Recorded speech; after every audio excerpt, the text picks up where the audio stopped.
தேசிய குற்ற ஆவண காப்பகம் வெளியிட்டுள்ள புள்ளி விவரத்தில் நாடு முழுவதும் மற்ற குற்ற சம்பவங்களை விட சைபர் கிரைம் வழக்குகளே அதிகரித்துள்ளது.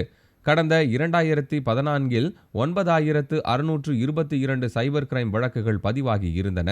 அதுவே கடந்த ஆண்டு 20% சைபர் கிரைம் வழக்குகள் அதிகரித்து 11,592 பதிவாகி உள்ளது.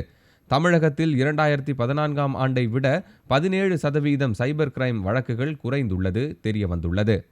அதிகரித்து வரும் சைபர் கிரைம் வழக்குகளில் பெரும்பாலும் உறவினர்கள், நண்பர்களே குற்றவாளிகளாக இருப்பது குற்ற ஆவண காப்பகத்தின் புள்ளி விவரத்தில் தெரியவந்துள்ளது. அரசு இணையதளங்களை முடக்கி அதில் உள்ள தகவல்களை திருடி நாட்டின் பாதுகாப்பிற்கு அச்சுறுத்தலை ஏற்படுத்தியதாக சைபர் தீவிரவாதிகள் தெலுங்கானா மாநிலத்தில் 21 பேரும் மற்றும் உத்தரப்பிரதேச மாநிலத்தில் 12 பேரும் கைது செய்யப்பட்டுள்ளனர்.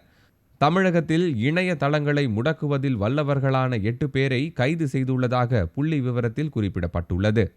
பெண்களுக்கு எதிரான குற்றங்கள் கடந்த 2014ஆம் ஆண்டை விட கடந்த ஆண்டு குறைந்துள்ளது.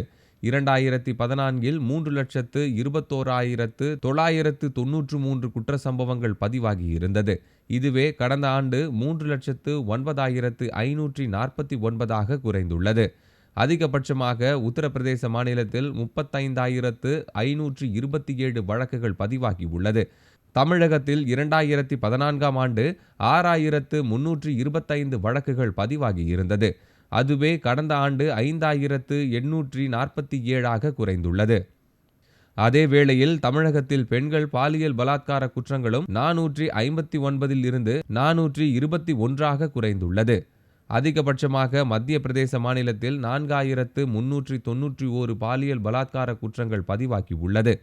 தமிழகத்தில் பெண்களை கடத்திய வழக்குகள் 1,502 இருந்து 1,335 குறைந்துள்ளது. திருமணத்திற்காக பெண்கள் கடத்தப்படும் வழக்குகள் 1,080 இருந்து 1,104 அதிகரித்து உள்ளது. அதே வேளையில் தமிழகத்தில் பெண்கள் மீதான வன்கொடுமை வழக்குகள் 1,102 இருந்து 1,163 அதிகரித்துள்ளது.